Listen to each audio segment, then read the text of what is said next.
Good morning, everyone. Nonse Thank you for joining us this morning Sunday service. sibomwe chifukwa chokhala nafe pa sevisi yathu ya lero It is time to share the word. nthawi yoti tigawane mawu a Mulungu. Before that, let us put our heads together to pray. Tisanayambe kugawana tipemphere. Father God, we are here before your presence. Tili pamaso panu lero lino, We ask you that you may guide us during this time. tipemphani mutitsogolere nthawi ino. And as we listen to the word, Pamene timvetsera mawu anu, allow us to humbly and think deeply about the message. tiloleni kuti tikhoza kudzichepetsa ndi kumvetsetsa ndi kuzindikira mozama And we mawu pray anu. that you may guide us in the heart of understanding. Tipemphera kuti mutsogolere mitima yathu mawu. As we put this time into your hands, Pamene tika m'manja mwanu nthawi imeneyi, we pray this in the name of Jesus Christ. tapemphera izi m'dzina la Yesu. Amen. Amen. Well, this morning, let us open to book of Hebrews chapter 5. Mawu uno tiwerenganso buku la Heberi chapter 5. We are continuing on the series of the book of the Hebrews. Tikupitirizabe mauthenga a buku la Heberi. Hebrews chapter 5, Heberi chapter 5 from verse 5 to verse 14, we'll read. kuyambira verse 5 kulekeza verse 14.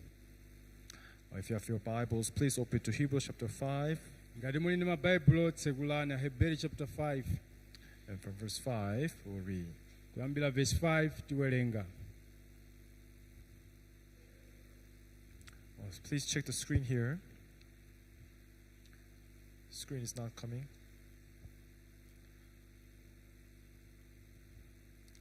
Well, if you found it, I'd like to read. Ngati mwapeza tiwerenga. So also Christ did not glorify himself to become high priest, but it was he who said to him, "You are my son, today I have begotten you." Koteronso Khristu sanadzilemekeza yekha ayesedwe mkulu wa ansembe, komatu iye amene analankhula kwa iye, mwana wanga ndi iwe, lero ine ndakubala iwe. As he also says in another place, "You are a priest forever, according to the order of Melchizedek." Monga anenanso mwina, iwe ndiwe wansembe wa nthawi zonse, monga mwa dongosolo la Melikizedeki. Who in the days of his flesh, when he had offered up prayers and supplications with the vehement cries and tears to him who was able to save him from the death, and was heard because of his godly fear. Ameneyo masiku a thupi lake anapereka mapemphero ndi mapembedzero pamodzi ndi kulira kwakukulu ndi misozi kwa iye amene anakhoza kumpulumutsa iye muimfa, ndipo anamveka popeza anaopa Mulungu. Though he was a son, yet he learned obedience by the things which he suffered. Angakhala anali mwana, anaphunzira kumvera ndi izi adamva nazo kuwawa. And having been perfected, he became the author of eternal salvation to all who obey him. Ndipo pamene anakonzeka wamphumphu, anakhala kwa onse akumvera chifukwa cha chipulumutso chosatha. Called by God as high priest according to the order of Melchizedek, Wotchedwa ndi Mulungu mkulu wa nsembe monga mwa dongosolo la Melikizedeki, of whom he have much to say and hard to explain, since you have become dull of hearing. za iye tili nawo mawu ambiri kuwanena, ndi otilaka powatanthauzira, popeza mwagontha m'makutu. For though by this time you ought to be teachers, you need someone to teach you again the first principles of the oracles of God. You have come to need milk, not solid food. Pakuti mungakhale mwayenera kukhala aphunzitsi chifukwa cha nyengoyi, muli nako kokusowani kuti akuphunzitse inu zoyamba zachiyambidwe cha maneno a Mulungu, ndipo mukhala onga ofuna mkaka osati chakudya chotafuna. For everyone who partakes only of milk is unskilled in the word of righteousness, for he is a babe. Pakuti yense wakudya mkaka alibe chizolowezi cha mawu achilungamo, pakuti ali khanda.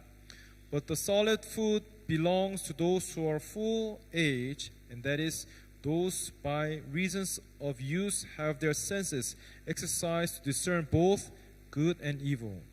Koma chakudya chotafuna chili cha anthu akulu misinkhu, amene mwakuchita nazo anazoloweretsa zizindikiritso zakusiyanitsa chabwino ndi choyipa. Up to verse 14, we have read. kufikira verse 14 tawerenga.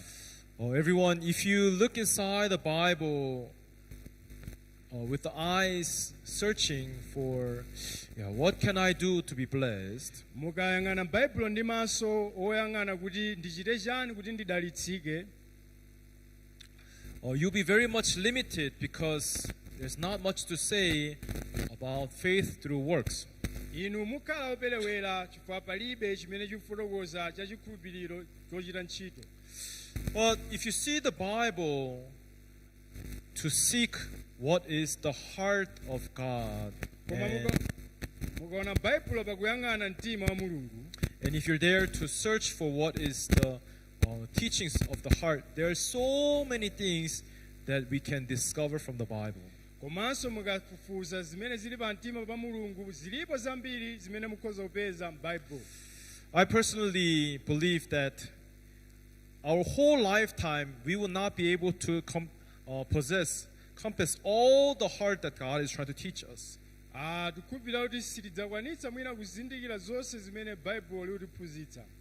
So you don't know how exciting it is whenever we open the Bible to seek for the heart of God. Simukudziwa amene zili zokondweretsa pamene titsekula baibulo pakusanthula mtima wa Mulungu. And when you go inside the Bible to understand the heart of God a little bit deeper and deeper and deeper, Pamene mulowa baibulo ndi kusanthula mtima wa Mulungu mozama ndi mozamirabe, you come to a position where you can reflect your heart and realize, what I knew, what I thought is right, this is not right, it's wrong.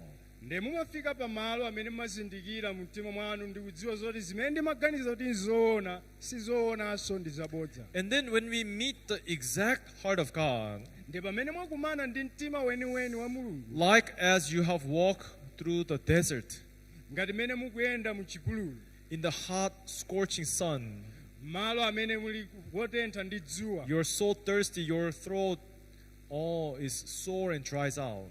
malo amene muli ludzu wodzala ndi ludzu. But if you find the oasis, Koma mukafika malo abwino, and when you're able to drink the fresh water, ndikukwanitsa kumwa madzi abwino, all your thirst was quenched away. ludzu lanu lonse limatha. Can you imagine how great that will feel like? Kodi mukhoza kuganiza mene izi zili zazikulu zake? Isn't that right? Like that, everyone, when you meet the exact heart of God, momwemonso mukakumana ndi mtima weniweni wa Mulungu, you become relieved from the thirst in your heart. inu mumakhala opepukidwa mkati mwa mtima And wanu. you don't know how blessed and happy we feel when we meet this heart of God. Sindidziwa kuti tikhoza kukhala okondwa motani pamene takumana ndi mtima umenewu wa But Mulungu. unfortunately today, Koma zomvetsa chisoni lero, many of us do not know how to find that heart of God. ife sitimadziwa mmene tingapezere mtima wa Mulungu. And what is more challenging is Ndi chovutanso kwambiri nchakuti being deceived by the deceit of the devil. ife tikunyengedwa ndi chinyengo cha Satana. Many people rely upon their feelings, Anthu ambiri amadalira kwambiri Their mayipayipa awo, good beliefs. kukhulupirira bwino. That is why people cannot come to understand what is a true heart of God. Ndi chifukwa chake anthu sangafike pa mulingo ozindikira kodi ndi mtima wotani wa Mulungu woona. Everyone, before we begin this story here, Tisanaone nkhani, first of all, we must understand about ourselves a bit. koyambirira tikuyenera timvetsetse za ifeni. One day I saw in the Bible, Ndinaona baibulo tsiku lina. as you know, there were the Israelites who were enslaved in Egypt for over 400 years.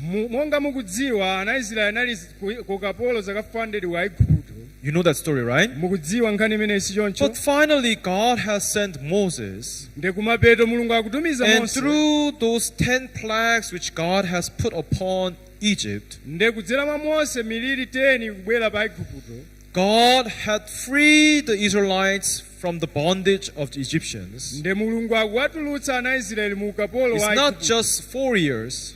Osati zaka zochepa It's chabe. not just 40 years. Osati zaka zochepa chabe. Over 400 years of bondage.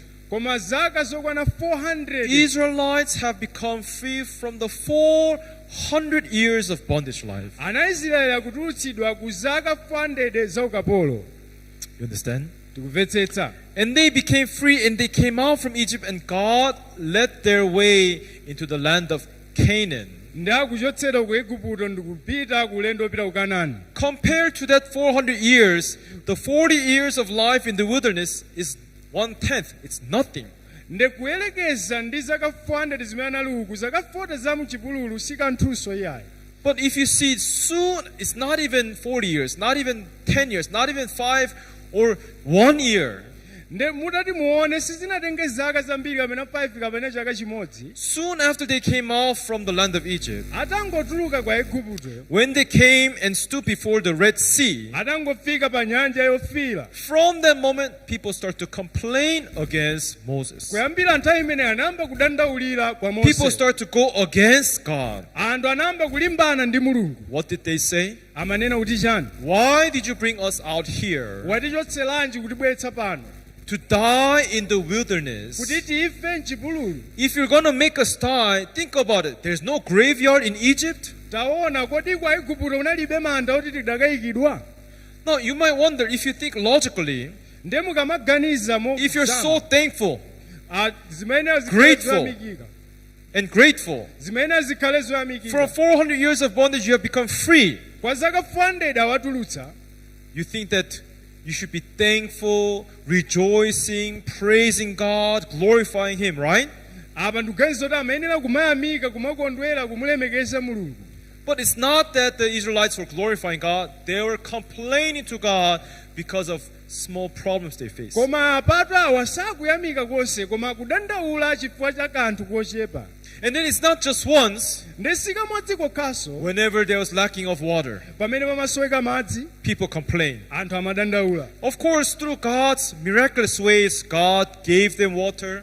And Mulungu anapatsa madzi munjira atasoweka. God gave them bread. Mulungu anapatsa God gave them mana, food. anapatsa chakudya. But again, as they see these works of God, Koma ngakhale amaona izi ntchito za Mulungu, when a little bit difficult situation comes, pamene nyengo yovuta yabwera, right away humans will complain before God, nthawi yomweyo anthu amayamba kudandaula pamaso pa Mulungu, going grudgeful against God. kuyamba kulimbana ndi Mulungu. At one time I thought, these Israelites, Nde nthawi ina ndimaganiza Aisraeli they're amenewo so evil. anali oyipa kwambiri. Isn't that right? Si choncho?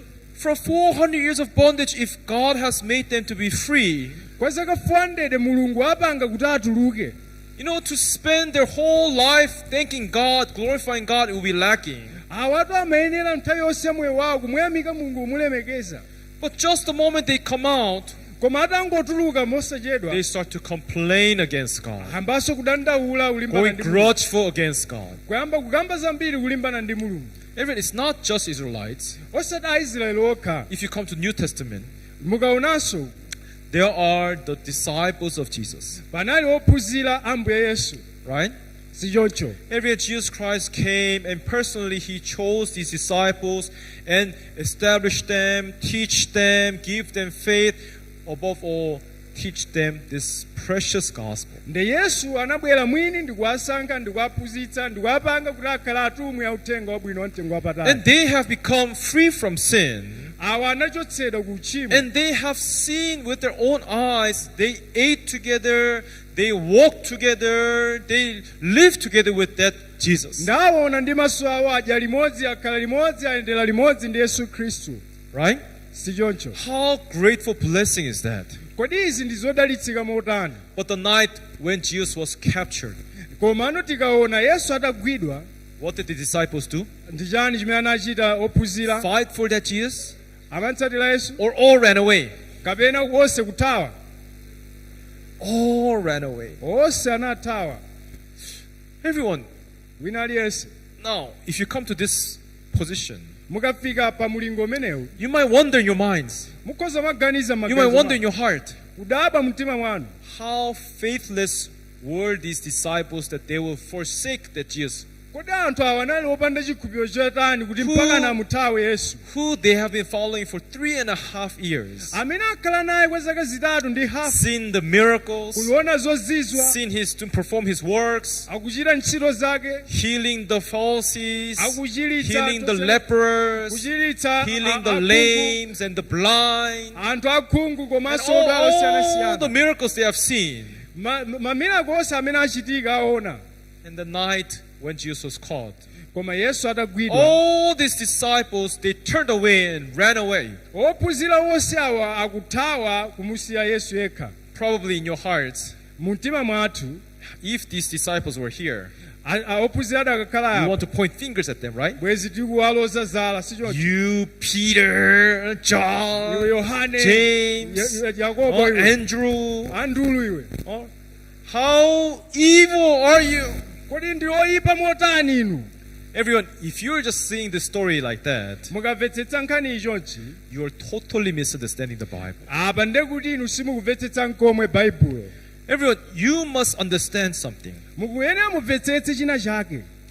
What you must understand is Chimene mukuyenera mumvetsetse ndi how weak we are before God. mmene ife tili ofokera pamaso pa How Mulungu. weak we are before Jesus. Mmene ife tili ofokera pamaso How pa weak Yesu. we are before faith. Mmene ife tili opelewera pa chikhulupiriro. Everyone, our determinations, our sincerity, Kaonedwe kathu ka zinthu kuyesetsa kwathu mmwe you mwathu. must know how weak we are in front of God.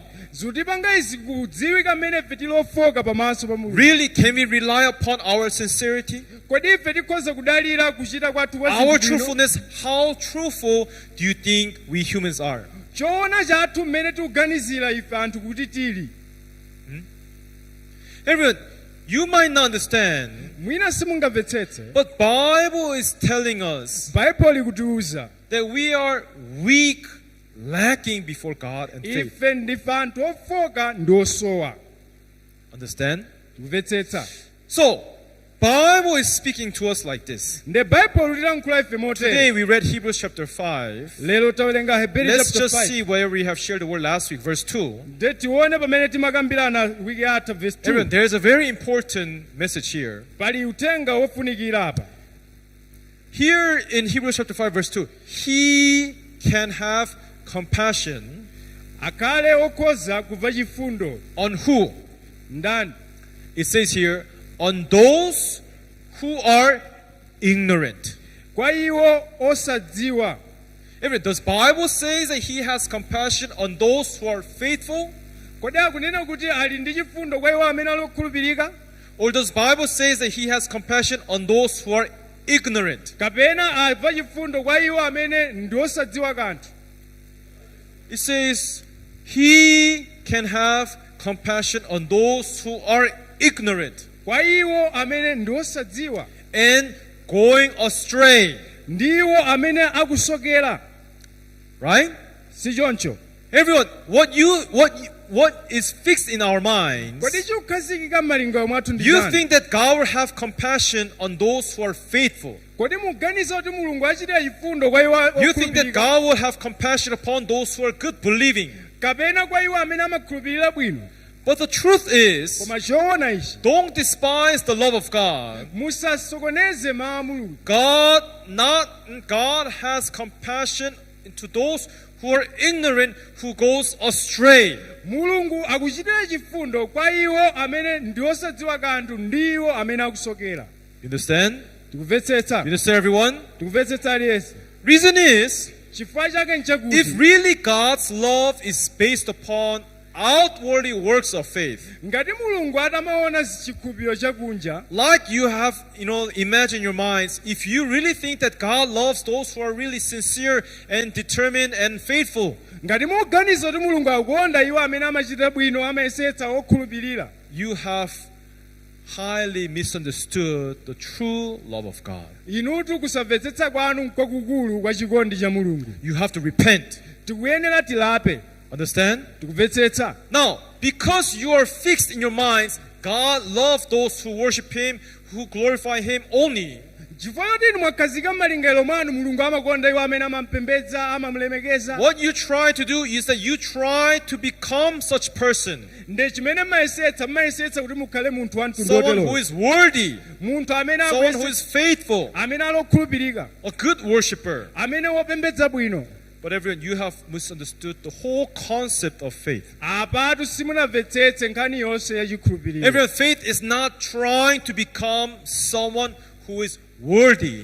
Nkhani ya chikhulupiriro siyoyesetsa kukhala munthu wina Everyone, wake wothekera. what is the faith? Where should our faith be based upon? Nde chikhulupiriro ndi chani ndipo chiyambire It's not pati. how we worship God well. Si mmene inu mapembedzera It's not mulungu, how we serve God well. si mmene mmatumikira mulungu bwino. Knowing that we are weak, Kuzindikira kuti ndinofoka, knowing that we are lacking, kuti ine ndinosowa, can we become obedient to Christ? apa ndi pamene ndikhoza kukhala omvera kwa Khristu. You understand? Kumvetsetsa. Can we really become obedient to God? Kodi ine ndingakwanitse kukhala omvera pa mulungu? Who is the one who can become obedient to God? Kodi ndi ndani amene akhoza kukhala omvera pamaso pa mulungu? Everyone going to church, Kupita ku church, worshiping God, kupembedza mulungu, serving God. kutumikira mulungu. You might think that is obedience, Mukhoza kuganiza kuti kumeneku ndiko kumvera. right? Si choncho? Everyone, that is not obedience. Si choncho, sikumvera.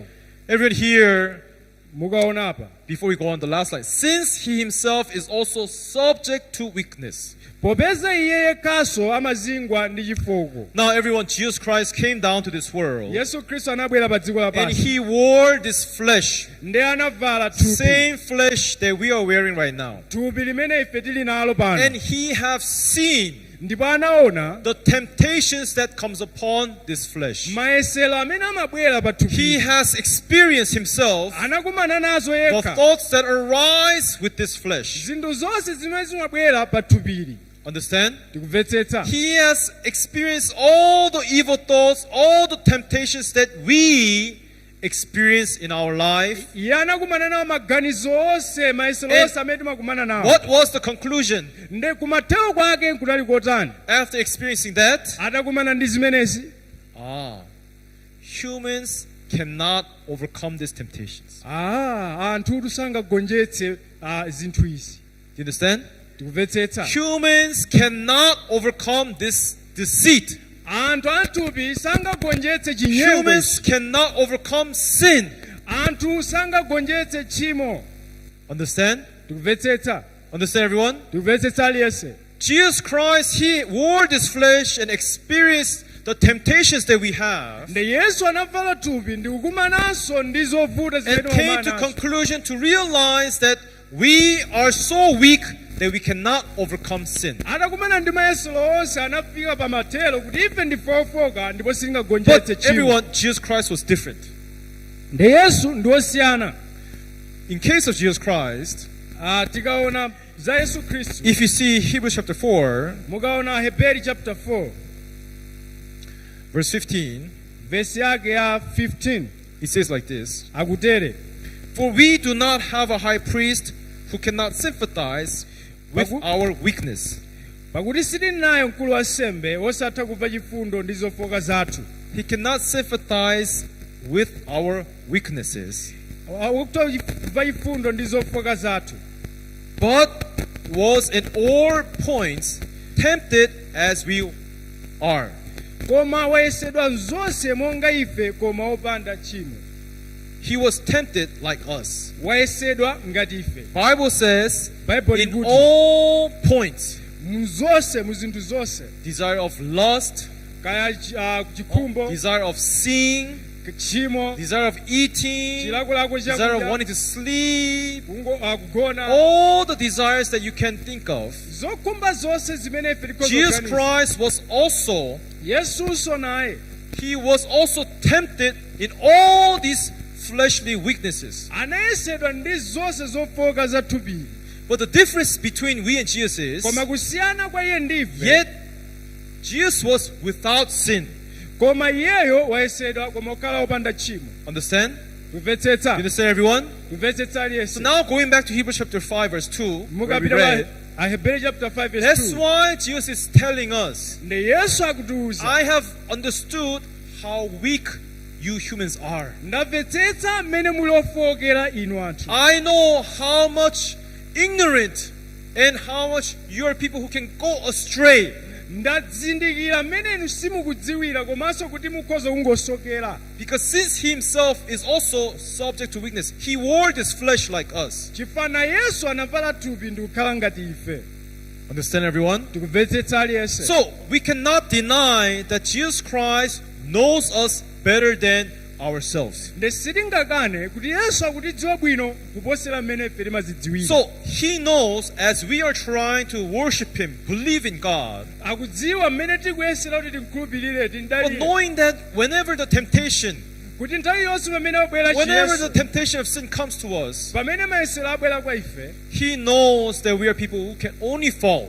akudziwa kuti ndife anthu amene tikhoza kungogwa. Understand? tikumvetsetsa. He knows this. akudziwa It izi. seems like we do not know this, but Jesus knows this. ifeyo sitingadziwa bwino koma yesu akudziwa bwino. That is the reason why ndi chifukwa chake he did not want to put faith in our own determination. mulungu sanayike chikhulupiriro mu njira za ife anthu. He did not want to put the faith in our own understandings, our Mulungu- own worshipings of works. sanafune kuyika chikhulupiriro mu kupembedza kwathu kapena kumvetsetsa Because kwathu. God knows how weak we are. akuzindikira mmene ife tilili ofoka.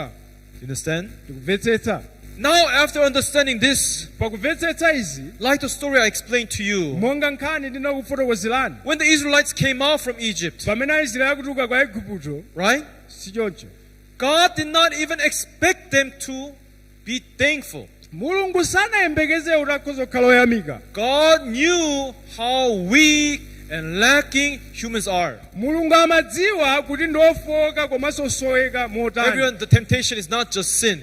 ndecha mayesero si chimo We chake. often get temptations of complaints. amayesero aku We often get temptations of guidance of God. okusoweka chitsogozo ya mulungu. And when we do not like this guidance of God, ndechifukwa silisankha we get the chitsogozo cha temptation mulungu. easily to go against God. nthawi zonse timayibwira kuti tilimbane ndi mulungu. Although I'm a pastor here, ngakhale ndili mbusa, I know for a fact that I'm a person who can only go against God. nde ndikudziwa kuti ndine munthu amene ndikhozanso kungolimbana ndi mulungu. Every reason why I'm standing here ndifukwa cha sharing the word of God with you, kugawana mawu ndinu. not with my determination that I'm able, osati ndikuthekera kwanga kuti ine ndimatha. because I put my trust not on me, chifukwa ndimayika chikhulupiriro osati pa I ine. put my trust upon Jesus Christ who is with me. ndimayika chikhulupiriro changa pa yesu khristu amene ali ndine. Amen. amen. I put my trust upon Jesus Christ who is with me and who is guiding me and who is holding me. ndikuyika chikhulupiriro changa pa yesu khristu amene ali ndine, amene akunditsogolera komanso amene akundigwiriziza. I cannot trust myself that I can be a good pastor. ine sindingadzidalire kuti ndikhoza kukhala m'busa Because like wabwino. we have shared this word till now, chifukwa monga tagawana mawu awa, whenever we are tempted, pamene tayesedwa, Jesus Christ did not fall in that sin. ayesu sanagwere mu tchimo, But we humans, koma ife anthu we have to realize we tazindikira can only fall in that deceit of sin. ifetu tikhoza kungogwera mu chinyengo cha tchimo. Understand? sichoncho. Understand? mwamvetsetsa. That is why everyone, ndifukwa chake wina aliyense, what is the right direction of faith? kodi chitsogozo choyenera cha It's chikhulupiriro not ndi chani? trying to build up the faith for myself. osati ndikumanga pandekha chikhulupiriro It's moyo not mwanga. trying to make myself more determined. osati kupanga pandekha kuti ndiyesetse It's zitheke not the more zichitike. works that I do so that I can be blessed by God. osati ntchito zimene ndikuchita kuti ndidalitsike ndi mulungu. Even you have to clearly understand, mukuyenera mumvetsetse. we are not here to determine our hearts. Oh, Pastor, how can I be more faithful? How can I be more pursuing of faith? How can I pray harder? How can I do better? We're not here to learn these things. pano sitili pano kuphunzira kudzikonzekeretsa ndikaphunzire bwanji, ndikakhulupirire bwanji, ndikachite bwanji chikhulupiriro. We are here to accept that we are weak and lacking. ife tili pano kuvomereza kuti ife ndife ofoka ndi osowa. We are what? ndife otani? We are weak. ndife ofoka. We are evil. ife ndife We are oyipa. dirty. ndife oyipa. Everyone, we have to accept that. ife tavomereza izi. Understand? tikuyenera tivomereze. And then, secondly, nde tikaona since I am weak, chifukwa choti ndine ofoka I do not try to change myself and become faithful with my works, ine sindingayesere kudzitsintha ndekha kuti ndikhale okhulupirika ndi ntchito zanga knowing that I am weak, kuzindiwa kuti ndine knowing ofoka that I am evil. kuzindiwa kuti ndine oyipa We have to put our trust and faith upon Jesus. nde tiyenera kuyika chidaliro changa ndi chikhulupiriro changa pa yesu khristu Jesus Christ, yesu khristu who has compassion on us, amene akhoza kumva chifundo although we are ignorant, ngakhale ndife although osadziwa we go astray. ngakhale timasokera His love is greater than our weakness. chikondi chake nchachikulu kuposera kufoka kwathu Amen. amen Then we start to change the direction of our faith. apa tikuyamba kusintha chitsogozo cha chikhulupiriro chathu Instead of trying to please God moyesera kuti by the tinkondweretse works, mwa ntchito try to zathu do something, pakuchita china chake you will understand that pleasing God muzindikira kuti kukondweretsa mulungu is to return to the Father ndikusintha mtima wake and meet the heart of the Father. ndikukumana ndi mtima wa atate Everyone, do you know the story about the prodigal son?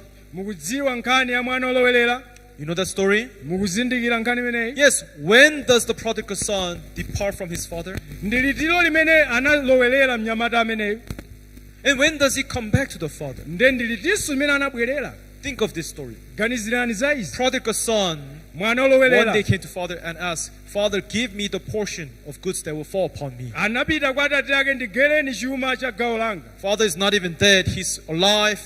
atate wake He's strong and healthy. ali wamoyobe wothekera But how is it that he's able to demand for this? koma bwanji iye akafunsa cholowa chake Because he trusts himself. chifukwa akudzidalira yekha Now, soon after he received this, ndi atangolandira izi he went out to a far country, anatuluka ndi kupita dziko la and kutali there he wasted all his possessions with who? nde kumeneko anataya chuma chake chonse kwa ndani Harlots, kwa anthu amene drinking and playing. kumwa mahule ndi ena Now, otero when he had no money, ndi analibe ndalama kenako he went down to one of the native people's farm to feed the swine, the pigs. ndi anapita umakagwira ntchito umadyetsa nkhumba His life was so pitiful.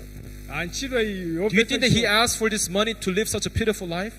muganiza kuti amapempha ndalama kuti akakhale moyo otere Anyway, we cannot think that he has demand this big portion of money just to live such a pitiful life. sitingaganiza kuti amapempha ndalama kuti akakhale moyo omvetsa chisoni Yeah, we chotere can assume that he's something thinking big of his dreams, achieving something great things. nde iye amaganiza kuti akapanga zinthu zazikulu za mtengo wapatali Well, you can see he has come to become failure. koma taonani wakhala munthu Now, when wolephera he was feeding the swines, nde pamene amadyetsa nkhumba izi so hungry that he started to eat the husk, the food that the swines eat. nde mpakana anayamba kulakalaka atadyetsa ndi zakudya za Of nkhumba course, as humans, if we eat what the pigs eat, we cannot get the same nutritious food in our bodies. ife anthu kudya zakudya za nkhumba sitingapeze zofunikira za mthupi mwathu ngati His anthu body has become weaker and weaker and weaker and weaker. nde mwanayu anakhala kukhala ofokerabe Everyone, at that very moment, nde pa nthawi imeneyi these prodigal sons confess like this: mwana olowera anayamba kuvomereza How many hired servants does my father have? kodi bambo anga ali ndi antchito ochuluka Now, otani he also is a servant in this farmland, right? ndi akuonanso nayenso akutumikira uku Now, he came down to that position, ndi anafika pa mulingowu and he did not even think about the time when he was a son. nde sanaganizireko pa nthawi imene anali ngati He's mwana right now imagining, thinking about the workers under his father. apa nthawi iyi akuganizira za ogwira ntchito a bambo ake Understand? tikumvetsetsa These workers who used to respect him as a master's son. anthu ogwira ntchito amene amamulemekeza ngati mwana wa bwana wawo Of course, he despised it. He did not think deeply about them. mwina iyeyo tu amatha kuwanyoza But ogwira now, ntchito as he came down into the position where he was suffering, koma atafika nthawi imene iyeyo amavutika he confessed like this: anayamba kuvomereza How motero many hired servants does my father have? kodi bambo anga ali ndi antchito ochuluka otani How many? Many means many, right? anali ambirimbiri Secondly, Chachiwiri. and they have enough bread ndipo iwo ali nacho chakudya chochuluka and to spare.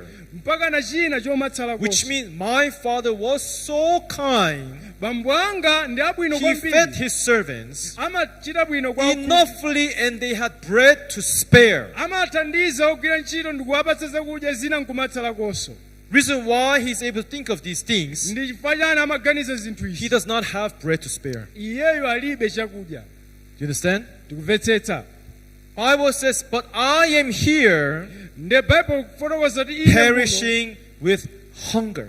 ine ndikuvutika ndi njala, I'm dying in hunger. ndikufa ndi njala. At that moment, Nde nthawi imeneyo prodigal son realized anayamba kuzindikira, how great the love of his father was. anayamba kuzindikira chikondi cha He chikulu cha realized Atate how wake. gracious his father was, Anayamba kuzindikira chifundo how chachikulu cha Atate merciful wake. his father was. Anayamba kuzindikira chifundo Before, cha he Atate had wake. never imagined about the heart of his father. Chifukwa poyamba samaganiza za mtima wa He Atate just wake. take it for granted. Dad, give me this, give me that. Amangozilengamo chizolowezi, Atate chitani. He just used anyhow he wanted. Amangogwiritsa ntchito mmene But angafunire. while he was under his father, Koma atafika apa, he did not suffer.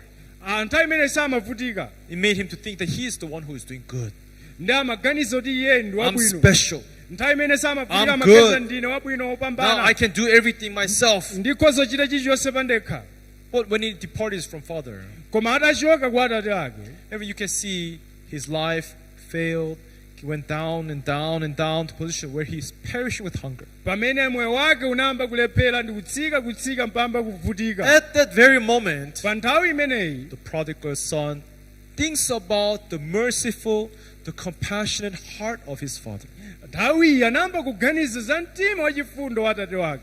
Reason why I was able to live well.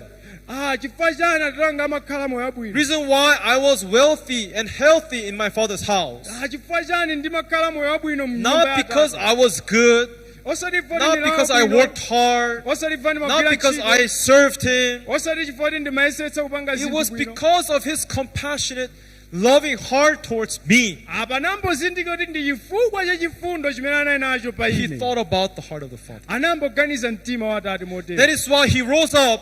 Ndifa yake I will anadziwa, return to my father. ndibwerera kwa Atate. Everyone, this time, Nde nthawiyi after he went to far country, now he's returning to his father. natapita dziko latali kenako abwerera kwa Atate. It's a little bit different. Zikusiyana. He's returning to the father because he has met the heart of his father. Akubwerera kwa Atate chifukwa akumana ndi mtima wa Then at the Atate. beginning, why did he depart from his father? Poyambira nchifukwa chani anachoka kwa Atate? He have never met Anali asanakumane the heart of his father. ndi mtima wa Atate. You understand? Tikumvetsetsa. Do you understand? Tikumvetsetsa. Everyone, today, who are people who are departing from God? Lero ndi ndani amene amachoka pamaso pa People who Mulungu? have not met with the heart of the Father. Anthu amene sanakumane ndi mtima wa You are Atate. people who are departing from God. Ndi anthu amene amachoka kwa Oh, Atate. Pastor, I have worshipped Him. I have believed Him. I went to church to pray. I have come to serve Him. Ine ndimatumikira, ndimapemphera, ndimatumikira motere. Serving God without knowing the heart of God is not worshiping Him, everyone. Do Kutumikira Mulungu popanda mtima wa Mulungu sikutumikiranso konse. you understand? Kumvetsetsa. Do you understand? Kumvetsetsa. We must meet the heart of God if you really want to receive His heart, His mercy.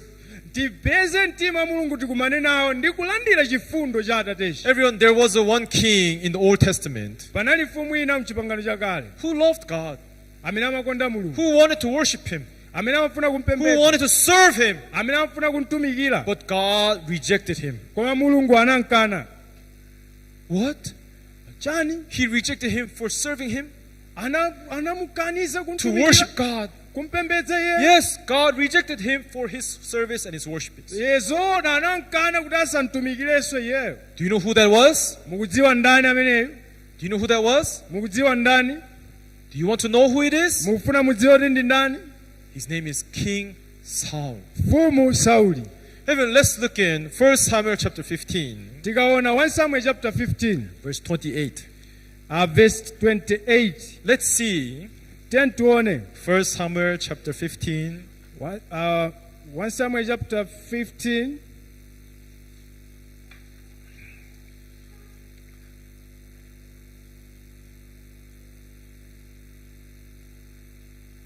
sorry, verse 22, not 20, verse 22.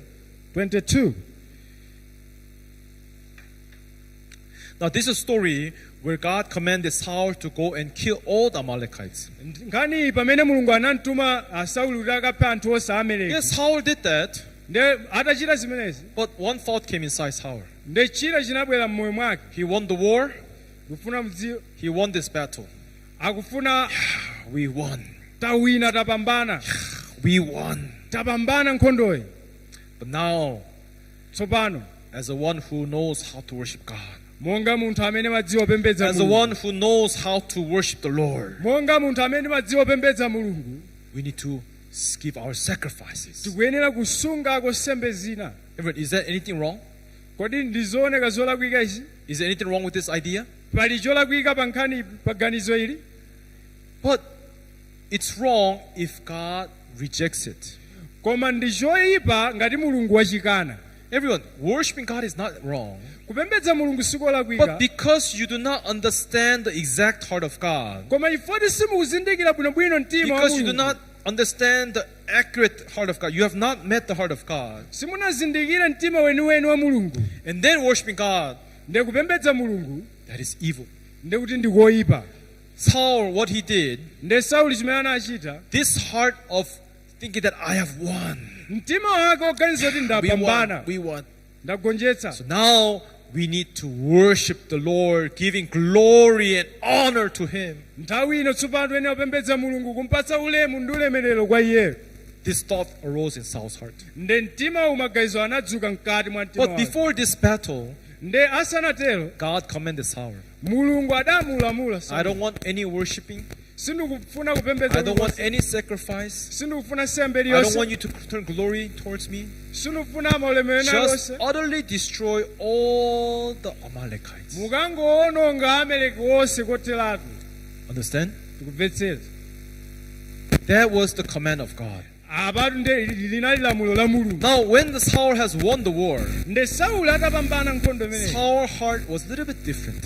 nde mtima wa sauli unali wosintha Instead of listening to the voice of God, mulamomvetsera ku liwu la mulungu in his own good heart, mu mtima wake wabwino wa yekha in his own good, compassionate heart. mu chifundo chabwino chake You know, we cha iye humans mwini, have our own righteousness heart. ndi chilungamo cha ife tokha It's not based upon the will of God. osati monga mwa chilu In his mwa chifundo cha own mulungu good heart, mtima wake wabwino wa yekha although God said to kill them all, but how can we just let this by? angakhale mulungu anati tife zonse komabe Still, we must worship Him, glorify Him for this victory of God. komabe tikuyenera timpembedze timulemekeze chifukwa cha chipambano ichi Although God said no, ngakhale mulungu anakaniza in Saul's heart, koma mu mtima mwa sauli giving this worshiping seems very good. kupereka kupembedza uku kuoneka kwa bwino kwambiri Do you understand? tikumvetsetsa Giving this offering and sacrifice, it seems like it's a very brilliant idea. It's a great idea. kupereka sembe kuoneka ngati fundo ya mtengo wapatali That's why ndifa chake when this thought, yeah, this is really good. Yeah, this is really good. We should glorify Him. We should worship God. ndi pamene anayamba kuganiza ndizabwino tikuyenera kumpembedza When this heart grew bigger and bigger and bigger and bigger, pamene mtima unakula kukulirabe he forgot the voice of the Lord. anayiwala liwu la mulungu Understand? tikumvetsetsa He forgot his position. anayiwala liwu la mulungu He lost the heart of God. anataya mtima wa mulungu And then so he went and he took the best things from the flock, ndi anapita kukasankhako and he zinthu spared the zabwino best sheep from the flocks. ndi kusankhako nkhosa zabwino And then, our soldiers gathered together. Come. asilikali tabwera Everybody came. Oh, Your Highness, sir, we have won this war. Yeah. mfumu wamkulukulu atapambana nkhondo imeneyi zona Yes, we have won. zona atapambana Now, as you all know, monga nonse mukudziwa what kind of country is Israel? kodi ife tiyenera kuchita changa la israeli Country that is established by God. ndi mtundu wa israeli amene A country that is established by the promise of God. ndi ife amene takhazikitsidwa ndi malonjezo a mulungu Right? Si We have come into this land of Canaan, defeated the 7 tribes. ife tinagonjetsa mitundu ambiri kubwera pano Now we have come to secure our land. nde panonso tsopano tili ndi Now malo our Amalekites who are enemies, we have destroyed them. taononga wonse adani awa But We should not take this for granted. nde tisazilenge izi zachibwanabwana. Let us worship God. Yeah. tipembedze mulungu. Yeah. People find nothing wrong with this. nde anthu sanapeze. Yeah, let's worship Him. zoona Yeah. tipembedze. Bring the best flags. tichite zimenezi. Following the traditional ways, let's kill it and prepare to worship the Lord. monga mwachikhalidwe yathu Because we are people who love our God. achifukwa ife ndife anthu amene We are timakonda people who Mulungu. worship our God. ndife anthu amene We timapembedza are people who Mulungu. glorify God with our victory. ndife anthu amene timamulemekeza Mulungu. When people see this, anthu ataona izi, those who are not faithful, kwa iwo amene sanali okhulupirira, those who do not have the sense of the heart of God, anthu amene analibe kuganiza kwa mtima wa Mulungu, there's nothing wrong with this. panalibe cholakwika pa izi. That's why Saul went ahead Ndifa chake apa and gave that sacrifices and offerings to God. Saulo anapereka sembe imeneyi kwa Mulungu. Understand? Tikumvetsetsa. But in Israel, Kwa Mwisraeli there was a prophet by the name Samuel. panali mneneri otchedwa Samuel. Not Pastor Samuel. Inenso Prophet ndine mbusa Samuel. Samuel. Nayenso ana Samuel. Understand? Chocho. Samuel went to Saul. Nde Samuel atafika. Why did you come and sin against God? Chifukwa chani mwachita tchimo kulichimwira Mulungu? What? Chani? I? Ife? Sin? Ine kuchimwa? Samuel, are you mad? Kodi iwo ganiza Are you bwanji? crazy? Kodi wasokonekera We have maganizo? won the war. Ife Right now we are giving our sacrifice to God. tupereke sembe ife kwa Mulungu. Is that the word you should speak as a pastor, as a servant of God, as a prophet? Kodi izi sizimene ochita otsutsana nafe ngati mneneri? You should clap for us. Umayenera utiwombere And we m'manja. do not forsook God. Ife sitinachimwira We are here Mulungu. to worship the Lord Tili pano kumpembedza and turn Mulungu. this glory unto God. Pereka ulemerero kwa Mulungu. But Samuel said like this. Nde Samuel. No. Ayi. What you are doing is sin. Chomwe mukuchitachi ndi What you tchimo. are doing is evil. Chomwe mukuchitachi ndi choyipa. Saul cannot understand. Bwanji zimene. Even today, like that, so many churchgoers Lero lino anthu ambiri opita ku chechi. saying that they're going to worship God, glorify Him. Anthu adapita ku chechi kukapembedza iye They do kumulemekeza. not understand why it is so wrong. Ndisamvetsetsa ndi chifukwa chani ndi zolakwika. But everyone, we must learn this. Koma mukuyenera We kuphunzira must ichi. point this out to you.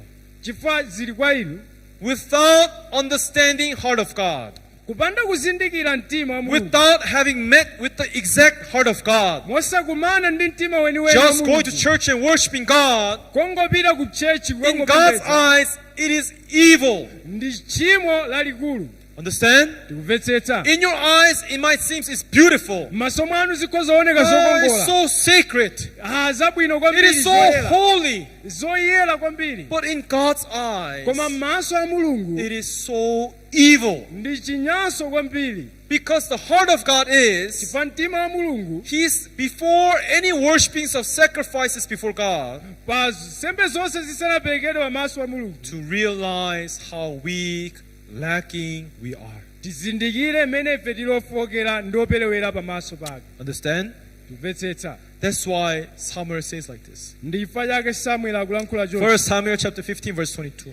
Chapter 50, 1 Samuel After chapter 50, Saul verse has 22. given all the sacrifices, Nde Saulo atapereka sembe zonse. so Samuel said, Ndipo Samuel anati, has the Lord as great delight in burnt offerings and sacrifices? kodi Yehova akondwera ndi sembe zopsereza ndi sembe zophera? Do you think that God has a great pleasure Kodi mukuganiza kuti Mulungu akondwera in burnt offerings and sacrifices? mu sembe zopsereza ndi zophera? What is wrong with you? Cholakwika nchani Do you ndiwe? think that God has a great pleasure in your worshipings and service to God? Moti mukuganiza kuti Mulungu akondwera ndi kupembedza kwanu wa Mulungu? As in obeying the voice of the Lord? Koposa monga kumvera mawu a Do you Yehova. think that your praises and worshiping and sacrifices is more precious than obeying the Lord? Moti mukuganiza kupembedza kwanu kuchita zinthu zanu kuposera kumvera mawu a Mulungu? Behold, Taonani, listen. kumvera, You listen carefully, everyone. mvetserani mosamalitsa. To obey Kumvera is better than sacrifice. ndiko koposa sembe. And to heed, heed means listen carefully. Kuchera khutu kapena kumvetsera To mosamalitsa. heed Kuchera khutu is then the fat of rams. kuposa mafuta a nkhosa It's za better mphongo. than sacrifice, better than worshipings. koposa nsembe zopsereza. In what? Kenako chani? In obeying the voice of the Lord. Ndikumvera pa liwu la Mulungu. Everyone, Wina aliyense. what is your faith? Chikhulupiriro chanu nchotani? Is it based upon what you worship, how you worship? Kodi chidalira mmene mapembedzera mmene machitira zinthu? Then your faith is like Saul. Ndoti chikhulupiriro chanu You chili think that God is pleasure in these things? muganiza kuti tikhoza Mulungu kukondwera mwa izi? Everyone, you're mistaken. Apa tutalakwitsa kwambiri. What is more above than worshiping the Lord? Choposa What kungopembedza is pa greater Mulungu. than just serving God? Koposera kungotumikira Mulungu. It is to learn how to obey His voice, everyone. Ndikuphunzira mmene tingamvere liwu lake la Mulungu. And understanding the heart of God. Ndikuzindikira mtima wa Mulungu. Verse 23, Verse 23. Samuel says again, Ndi Samuel akutero. for rebellion Pakuti kupanduka is as a sin of witchcraft. kuli ngati choyipa chakuchita nyanga. What? Did Saul rebel or Saul just give sacrifice? Kodi iyeyu wachita choyipa kapena wangopereka sembe Sauli? Saul just gave the sacrifice to the Lord. Wapereka sembe chabe. But what did Samuel say?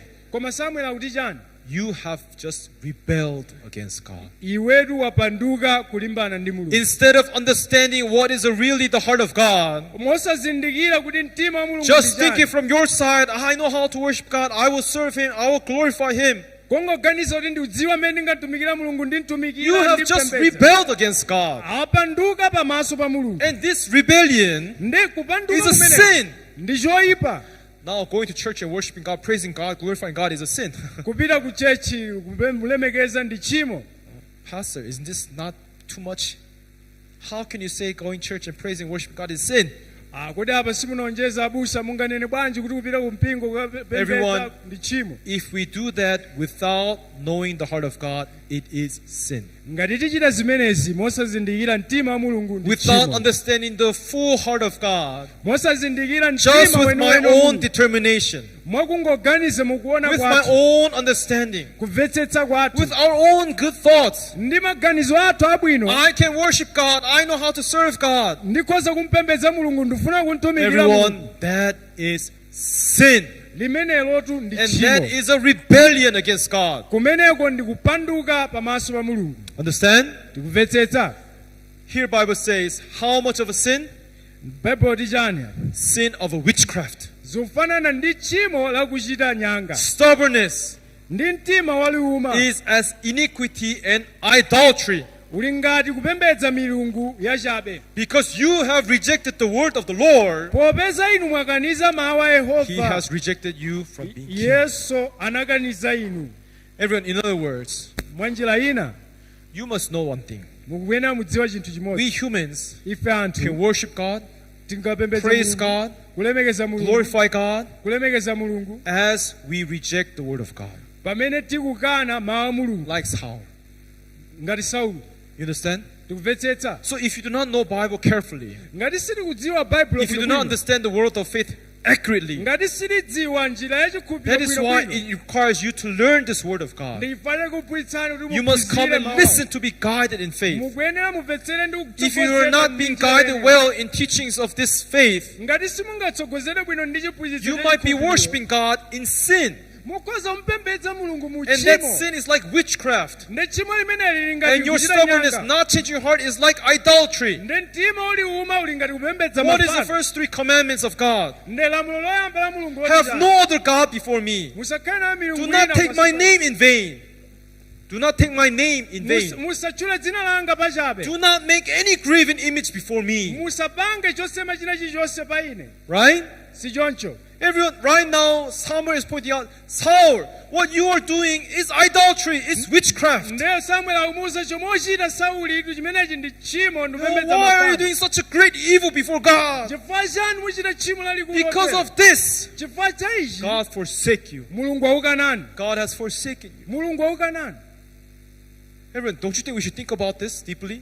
Taganizani izi mosama. Right? sichoncho As so many people are going to church, anthu ambiri mene apita ku they're chechi going to church wanting to believe in God, apita ku chechi kuti want to akhulupirire be mulungu blessed by God. kuti adalitsike ndi mulungu But if the church is misleading the people, koma ngati mpingo they liotera allow people to just use their own determination. ndi anthu amene akugwiritsa ntchito njira Oh, zawo I love God so much. ndimakonda mulungu They allow kwambiri people to use their own good heart. ndi anthu amene akugwiritsa Oh, ntchito look at me, mtima how wakuti, faithful I am.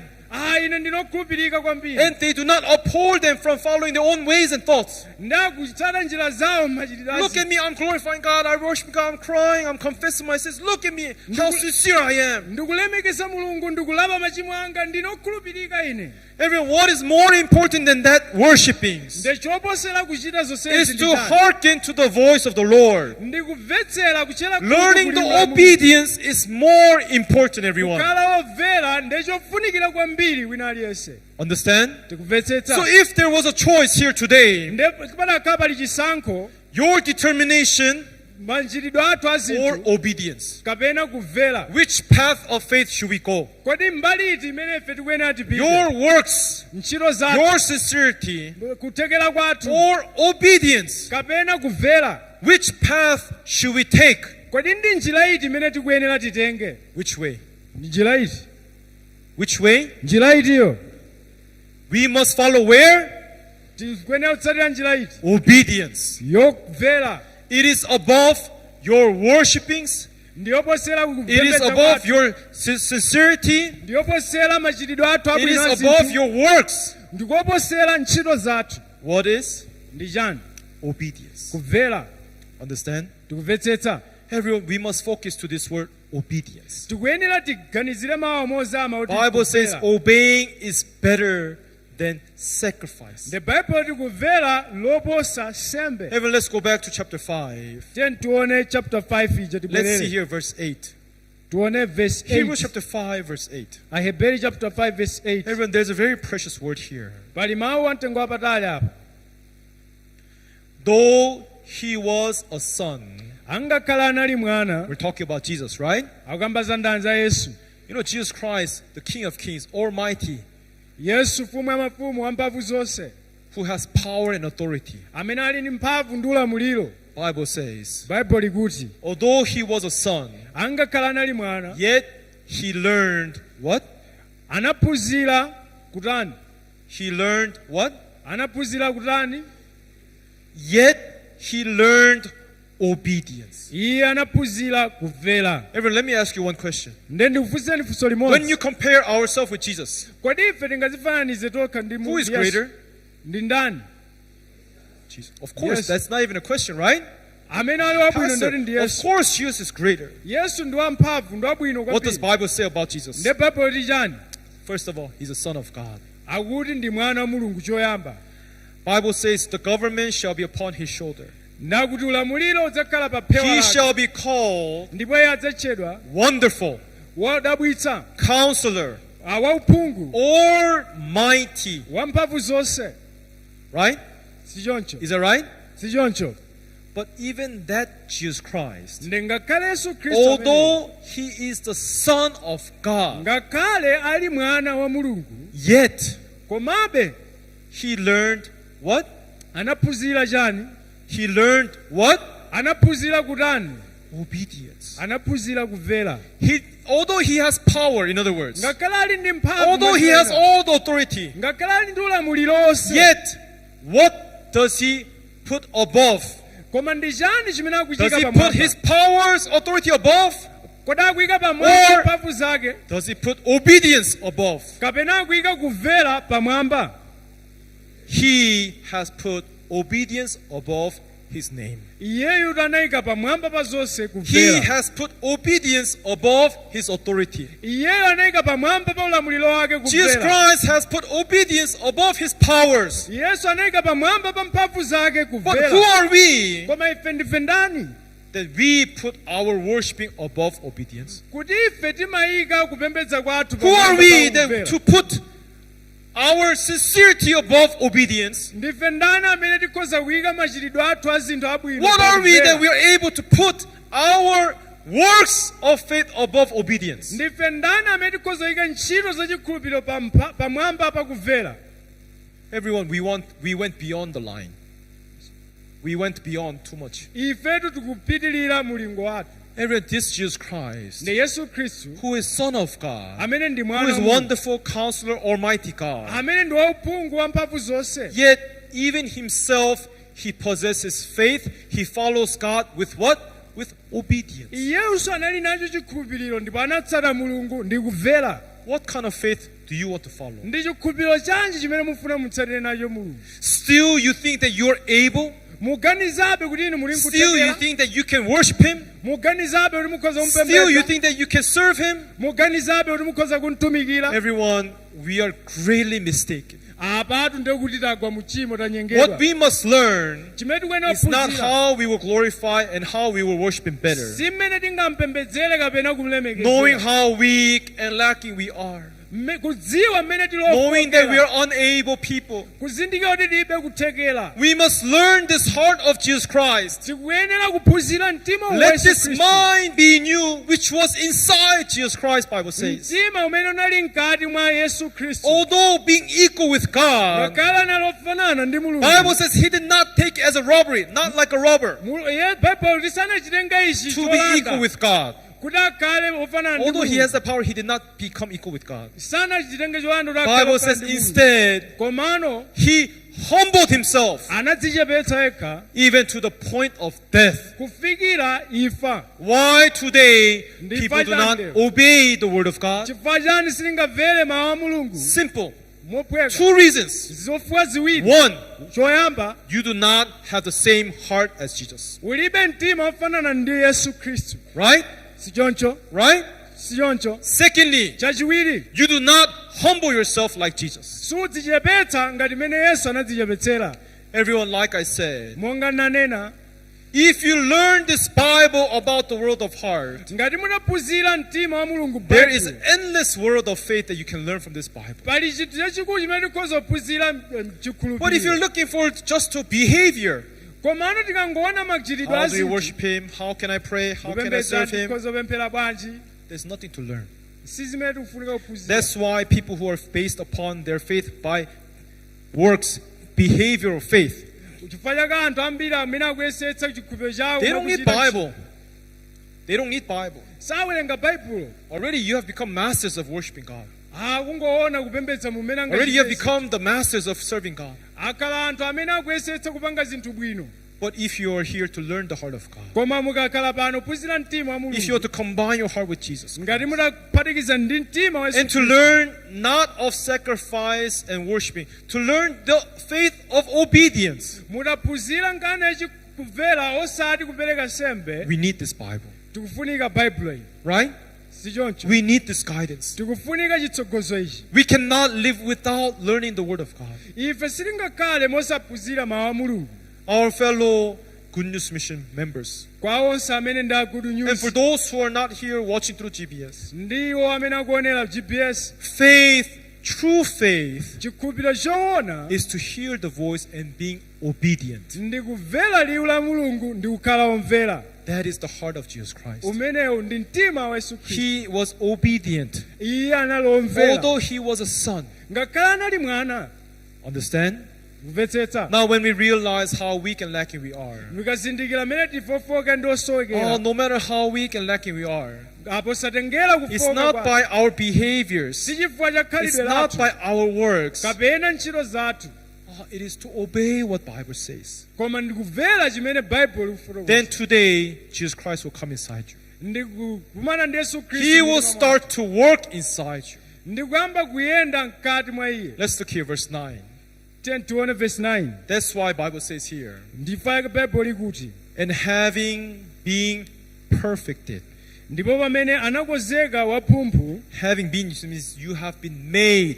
Someone make you. Someone make you. wina wake kupangani, wina wake kutikoza. Understand? Kumvetsetsa. Became he, Jesus in other words, Akuti anakhala kwa onse iye. became Yesu. the author of eternal salvation. Iye anakhala chifukwa cha chipulumutso chosatha. Everyone, we can be made perfect Ife tikhoza kupangidwa waphumphu through the author of eternal salvation. kudzera mwa iye amene akupereka chipulumutso chosatha. Who is that? Ndi ndani ameneyo? Author of eternal salvation. Amene ndi gwero la chipulumutso chosatha. Who is the author? Ndi ndani amene akupereka chipulumutso chimene chosatha? Who is the author? Amene akupereka akuyambitsa ndi ndani? Us? Ife? You're writing your own salvation? Kodi inuyo mwapanga nokha You're chipulumutso working for chanu? your own salvation? Kodi mukupanga chipulumutso You are inuyo? creating your own salvation? Kodi mukulenga chipulumutso chanu? Then you should say, I myself, I am the author of salvation. Ngati ndi choncho ndoti munene nokha kuti ine ndine gwero la Well, you might say, chipulumutso. oh no, Pastor, Jesus Christ is the author of salvation. Nde apatu kena munena kuti Yesu. But look at how you are behaving. Koma pakuona khalidwe lanu, Look at how you are worshiping. kuona mmene mukupembedzera, Look at how you are praising God. kuona mmene mukumuyimbirira mukulemekezera Mulungu. Really, is He the author of salvation, or you are trying to become the author of salvation? Kodi iyeyo odi ndi gwero la chipulumutso kapena ndi inuyo amene mukuyesera kuti mukhale gwero la chipulumutso? So many people think that they themselves is the author. Anthu ambiri aganiza kuti iwowo nde opereka chipulumutso. Everyone, let me just tell you simply two stories. Nde ndikuwuzeni zinthu ziwiri. In Luke chapter 10, Ku Luka chapter 10 there was a man panali munthu who was a lawyer amene anali who came loya, to Jesus. anabwera kwa Yesu, Teacher, amphunzitsi, what must I do ndichite chani to inherit eternal life? kuti ndilowe mu ufumu wakumwamba? What did Jesus say? Ndi Yesu anati chani? What does the Bible say? Baibulo limati chani? What does the law say? Ndi lamulo limati And chani? how do you read it? Ndi umawerenga bwanji? He says, oh, you should serve Lord God with all your heart, with all your strength, with all your mind, love your neighbors as yourself. Mpembedze Mulungu ndi mtima wako wonse, nzeru zako zonse, ukondenso aneba ako monga uzikondera mwini. Good. Zona zabwino, Do it. zili bwino. Show me, then try it. Panga zimenezo. This lawyer has fell into where? Nde loya ameneyi Way of obedience or way of his own worshiping? ndi njira iti imene wayitsata, njira ya yekha kapena njira yakumvera? Which way? Njira iti ya ntchito zake kapena njira yakumvera? He fell his own sincerity. Watsata njira He's not following the way of kutenga obedience. He followed what? His own sincerity. nde wasiya njira yakumvera akutsata njira yakachitidwe kake. That's why this lawyer says, ndi chifukwa chake amene akukamba. if you see Luke chapter 10, Mukaona Luka chapter 10 verse 29, verse yake ya 29, this lawyer, nde loya uyu akunena, but he, koma iye wanting to what? pofuna kudzitani, Wanting to what? pofuna kudzitani, Justify. kudziyesa Himself. yekha olungama. Is that right? Si choncho? This lawyer wants to what? Amafuna adzitani, Justify himself. kudziyesa yekha olungama. Do you know who is not obedient? Mukudziwa munthu amene ngosamvera, Do you know who does not obey to the voice of God? amene samvera liwu la Mulungu, Those people who are sincere. anthu amene ali Those people who otekera trust themselves. amene I love amadzikhulupirira God. okha. I know how to worship God. I can praise Him, God. I can serve Him. Ndimapembedza ndikhoza kumtumikira. Wanting to justify himself. Pofuna kudzilungamitsa yekha. He asked, then who is my neighbor? Anati kwa Yesu, Oh, show me nasiyo God. Oh, ndani? Bible said, love your neighbor. Okay, whoever it is, I'll love them. So who should I serve? Who is my neighbor? Show me, teach me. I'll serve them. Ndionetseni nnaso wangayo ndi ndani, ndimkonde, ndimchitire zabwino. Wanting to justify himself. Munthu amene akudziyesa yekha olungama. Is he following Saul's path? Kodi akutsata njira Or ya is he Sauli following Jesus' path? kapena akutsata njira ya Yesu Khristu? Jesus is obedient. Yesu ndobvera, Saul is sacrifice and off worship. pamene Sauli ndopereka sembe. This lawyer is following whose faith? Nde loya uyu wamalamulo atsata ndani? Same as Akutsata ndani? Sauli. wanting to justify himself. Iye afuna yekha kudzichitira So umboni. it's obvious. Ndi akukamba He came to Jesus and asked, how can I receive the eternal life? ndi ndingalandire bwanji ufumu wa Yet Mulungu? he has his own ways in his heart.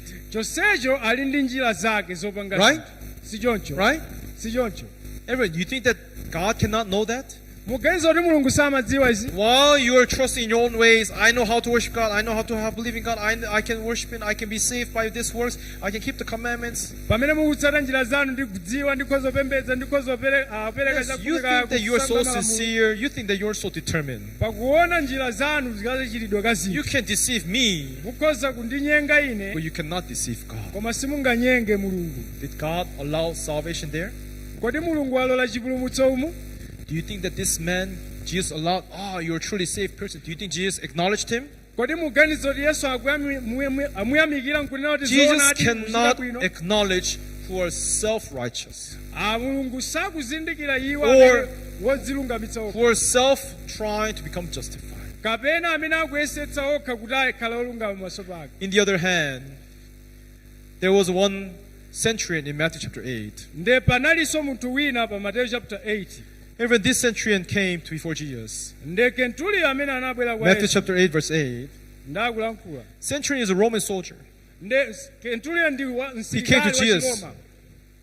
and said, Jesus, my servant is Nde sick. ananena kuti mwana wanga wantchito wanga akudwala.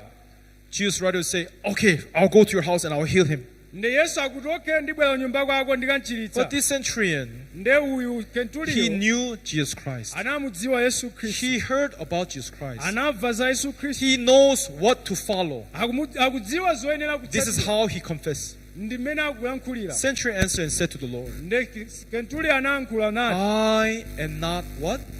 inetu sindinoyenera. I am not what? I Sindinodani. am not worthy Sindinoyenera.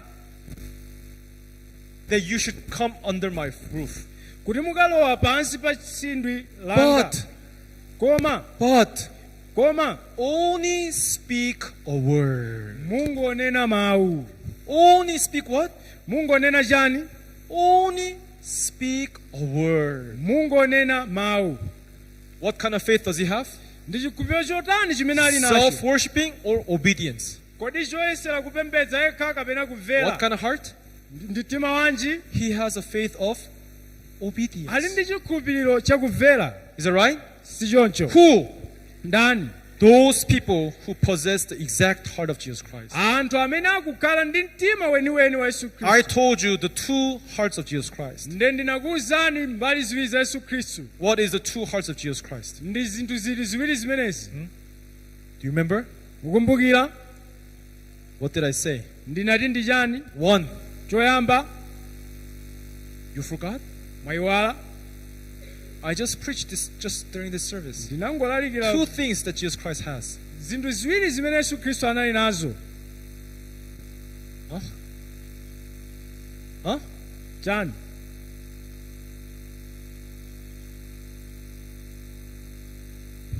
What? What? Oh, yeah, obedience is one. Yes, humble. Odzichepetsa. Being obedient and Anali omvera komanso now odzichepetsa. look at what he says. Ndetaona zimene I akufotokoza. am not worthy, Sindinoyenera. only speak.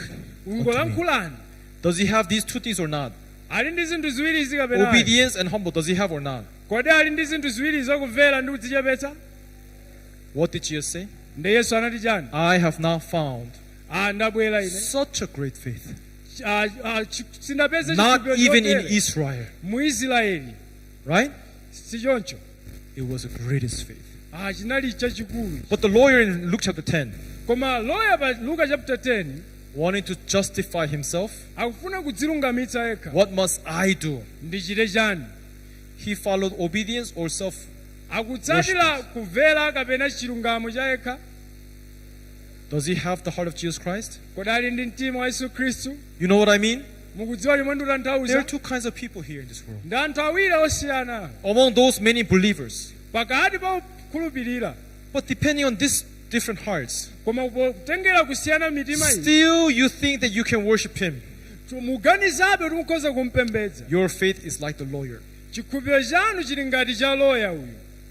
But if you know that you have become obedient to the word of God, Koma ngati muzindikira kuti mukuyenera let Jesus kumvera Mulungu, Christ become the author. kuti Yesu Khristu Let akhala Jesus gwero la Christ come chikumu. inside your life and work. kuti ndiye amene abwere mu mtima mwanu ndi kugwira ntchito, then you have to have heart like this centurion. ndekuti inu muli ndi mtima ngati Kentuliyo. Do you understand the difference? Mukuona kusiyana uku? Do you understand the difference? Mukuona kusiyana? Everyone thinking that I can worship God, I can please Him, I can serve Him. Kuganiza kuti ndikhoza kukhulupirira, ndikhoza Is that the really kuntumikira. right heart and right faith? Kodi ichi ndi chikhulupiriro choona? Ayi, Lord, I am weak and lacking person. ine ndinofoka ndioperewera, I have no strength and power. ndilibe mphamvu So konse, Lord, I am ignorant. inetu I'm a ndinosadziwa, person who can only go astray. ine ndikhoza kungosokera, But I want to put my trust in you. koma ndifuna ndike chikhulupiriro I changa want to pa be inu. obedient to your words. Ndifuna ndimvere Whatever liwu. you say, that is true. Chimene munene You ndi are the choona. one who can make me righteous. Ndino amene mukhoza Not my kundipanga power. kukhala olungama, osati zimene I want to mucha. obey your word. Ndifuna ndimvere I don't want to liwu. follow my own thoughts, Ndifuna my own nditsatire- sincere heart, my own determination. sindifuna nditsatirenso kumvera You kwanga become the kukhulupirira author kwanga. of my salvation. Inu mukhale gwero la chipulumutso changa. That is why Ndifukwa today chake salvation will come chipulumutso chibwera to all kwa iwo, who obey. kwa iwo amene omvera. Amen. Amen. Salvation will not come to those who self-proclaim to become righteous. Chipulumutso sichibwera kwa iwo amene akuyesetsa pokha kuti akhale olungama. What kind of heart do you go to church? Ndi mtima wotani umene mapita With nawo? what kind of heart do you want to serve God? Ndi mtima wotaniso umene With mufuna what kind of mukhulupirire? heart do you want to have faith? Ndi mtima wotani umene mufuna mukhale nawo chikhulupiriro? Centurion's faith or this lawyer's faith? Kapena mtima wa Kentuliyo kapena uyu wa loya. Everyone, Bible is telling us Ndi Bible ikutiuza that this centurion faith kuti chikhulupiriro cha Kentuliyo is the greatest faith. ndi cha mtengo Why don't you wapatali. put your ways and thoughts down Atayika and zikhulupiriro today njira become zake pasi. obedient before the word of God? Ndikubwera kukhala omvera pamaso Humble pa yourself. Mulungu, kudzichepetsa, Forsake your ways and thoughts. ndikutaya maganizo athu, Then ndi Jesus zotani. Christ will come inside you. Ndikulola Yesu Khristu And akhale He will mtima mwathu. become the author of salvation for you. Iyeyo adzakhala gwero la chipulumutso kwa ife. Amen. Amen. That is the true and right faith. Ichi ndi chikhulupiriro Up to choona. here, I'll speak. Let's pray. Kufikira apa tilankhula tipemphere. Father God, thank you for giving us this time. Ambuye zikomo potipatsa nthawi ino. Lord, thank you for guiding us this word and teaching us about the obedience of God. Zikomo ife yotitsogolera mawu anu ndi kutiphunzitsanso kumvera kwa inu. Anyone who is out there thinking that they themselves is sincere, Anthu amene akuganiza kuti iwo ndi abwino pa okha Thinking mwakuchita that- kwawo kwabwino. they themselves is good, Kuganiza kuti iwo ndi abwino pa okha. we fear that they can fall into wrong faith, Tikuopa kuti akhoza kugwera mchikhulupiriro wrong chosayenera. worshiping of God, Kupembedza kosayenera. trying to justify himself Kuyesera kudzilungamitsa okha. with his behavior of faith. Ndi chikhalidwe ichi cha chikhulupiriro. Lord, we know that is wrong. Popeza tikudziwa sizoona. Instead, today, God, Chifukwa chake lero lino Mulungu. we want to submit ourselves to you, Tifuna tidzipereke kwa inu. by humbling our hearts, Pakudzichepetsa mitima knowing yathu. that we are ignorant.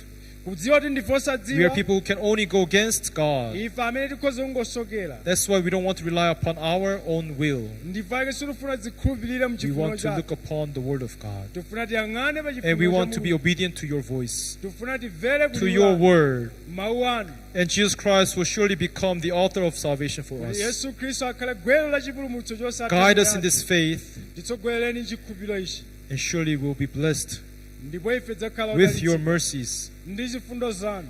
Thank you for giving us this time. Zikomo ife lotipatsa nthawi May your ino. grace and mercy be upon everyone's head here Tipemphera chifundo chanu kwa wina and aliyense to amene all the amva. people who are watching this Ndi onse amene akuonera as you put all things into your hands. tikuyika zonsezi m'manja We have mwanu. prayed in the name of Jesus Christ. Tapemphera mu dzina la Yesu. Amen. Amen. Oh, thank you. Oh, at this